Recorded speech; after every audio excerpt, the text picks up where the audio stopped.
Après avoir fait la une de tous les médias de France, la route départementale 117 menant au Minuire et à Val Thorens a fait l'objet la semaine dernière d'une première phase de travaux de sécurisation, des travaux achevés le vendredi 6 mars. À ce jour, la route est donc ouverte normalement dans les deux sens et ne laisse qu'à peine transparaître les séquelles de l'éboulement survenu le vendredi 27 février.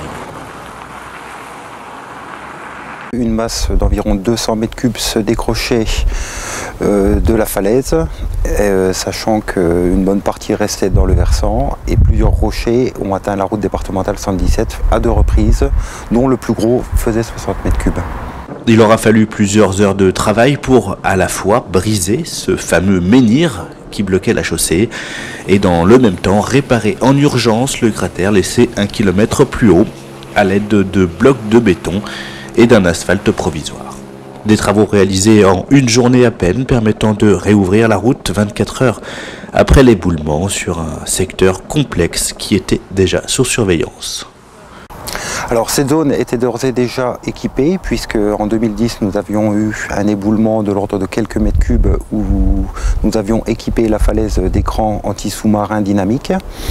Malheureusement, ce qui était vu à l'époque n'était pas aussi lourd que ce qui est parti aujourd'hui. D'où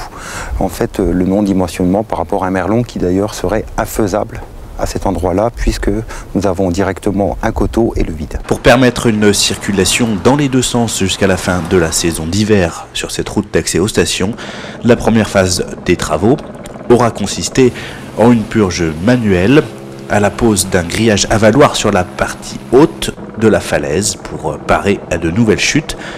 puis à la construction d'une barrière grillagée en proximité de la route afin de protéger des petits éboulements.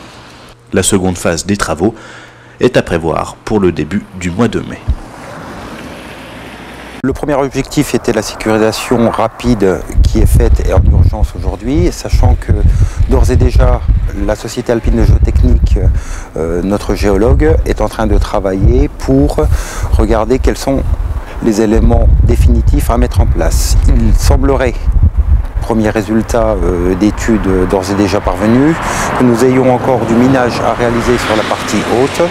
Un nettoyage de versant complet reste à réaliser à l'aide d'une pelle araignée